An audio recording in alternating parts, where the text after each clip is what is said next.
This meeting has been called for one reason, I believe, is to look at the involvement of another nonprofit, the title of which I don't know. It's obviously Reverend Pope's endeavor, and his endeavor is to get funding to create a historical district in the city, which is, of course, Carsville, and to discuss this centerpiece. I believe that Millage was aware of the grant that possibly exists and had discussions as to his opinion of how monies should be spent. When Millage understood that monies were to be spent toward a survey, he wanted the building to get priority. And so I believe that was a point or line item in the meeting after the overall arching understanding and vision that Reverend Pope described he had. So Reverend Pope gave an overall arching vision and was looking to the men there to implement this vision. And when Millage had opportunity to speak, he was more directed or pointed toward the existing structure.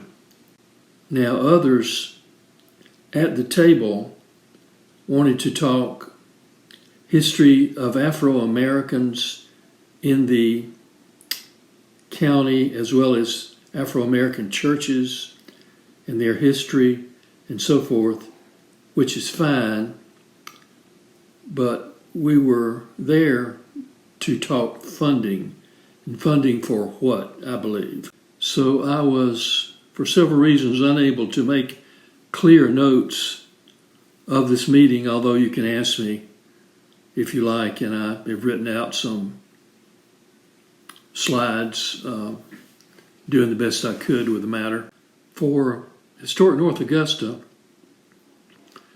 I wanted to propose or submit that there is an endpoint for us in this building, and we have restored it, which is what our organization exists for. We are not curators and museum people. So I would say that we need to look at this as the owner working with Pope's organization, and we contributing to the endeavor, and not that we are a standalone building organization at this point.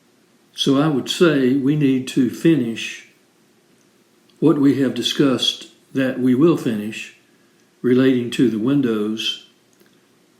But beyond that, I mentioned to the group that the building is square and stable, and of course will not collapse, but as far as fixing the floor and some of the damage that was done to the wall, especially upstairs, although I did not say it, in my opinion, we should let someone else take that over, especially if they have opportunity to get funding. At this point, I don't really know. The notes of March 6 indicate this was a discussion about the use of the society building.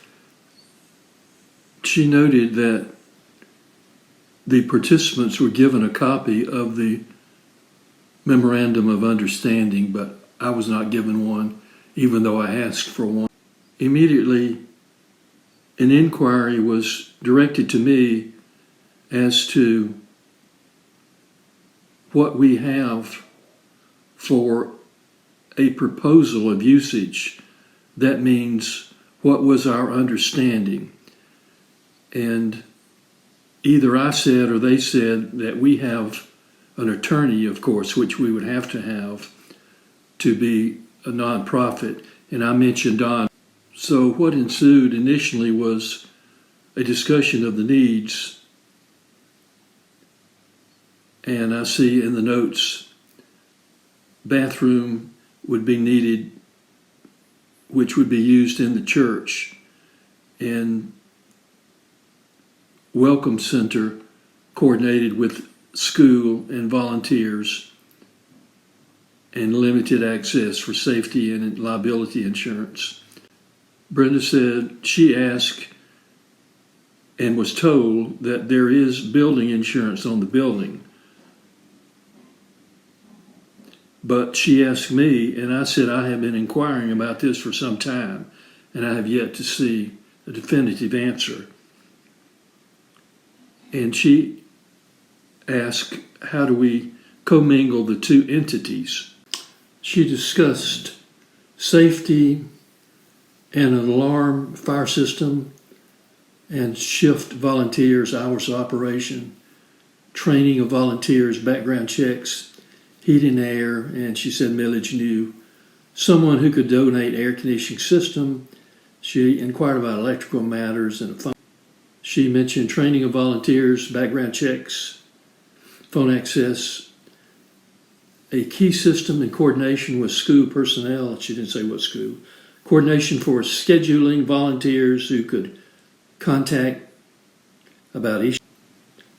A reading area, what type of books, handouts, something about a history course, a budget, some kind of TV that ran loops of local documentaries, history of the area and how to promote the building.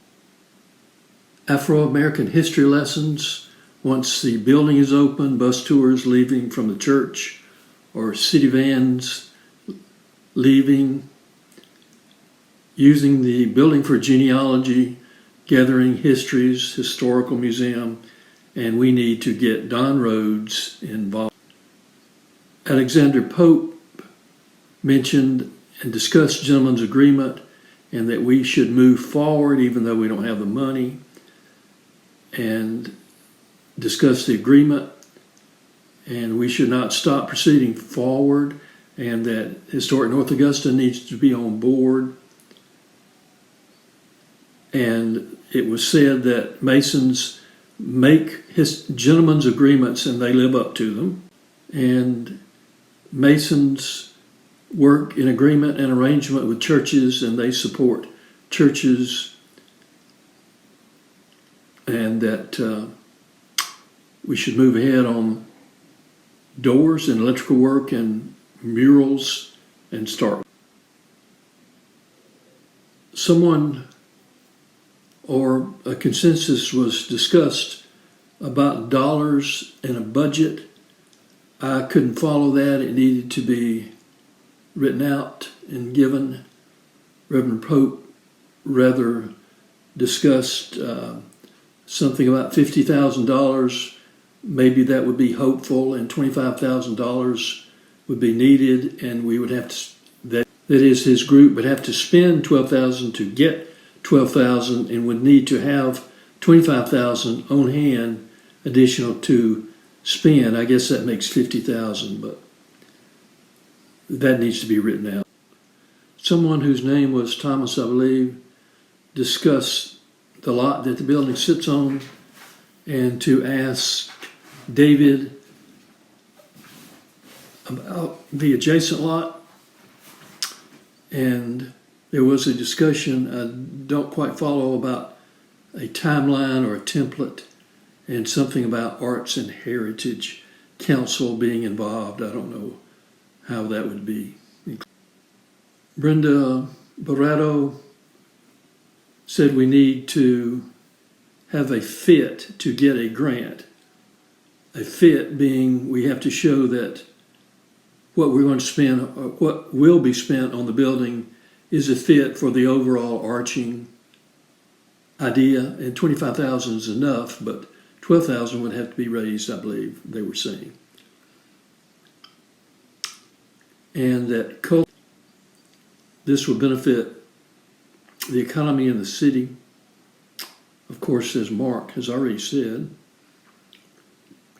there was a discussion about the subjects of the murals being slavery area and Reconstruction area and segregation area and so forth, and Prince, the founder of Aiken County, and so forth.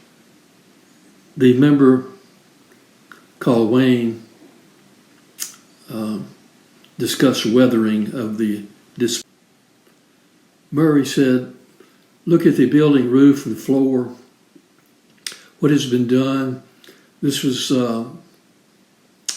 assisted and underscored tourism. And I believe he said the building is 1,000 square feet.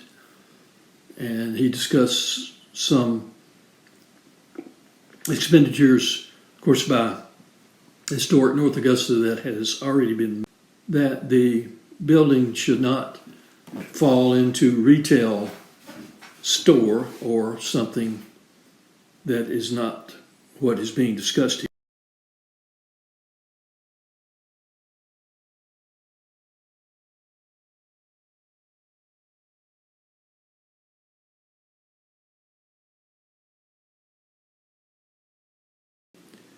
He said he doesn't want money spent on a survey to see, I don't know what all a survey would involve.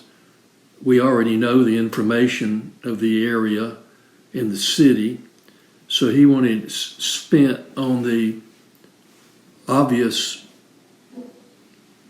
point of contact, which is the building.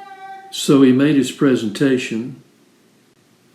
Millage, of course, said that he and I together would make the proposition or proposal that whatever grant money they were able to get their hands on should be spent on the keystone, the most important part of the idea of a historical district is the society.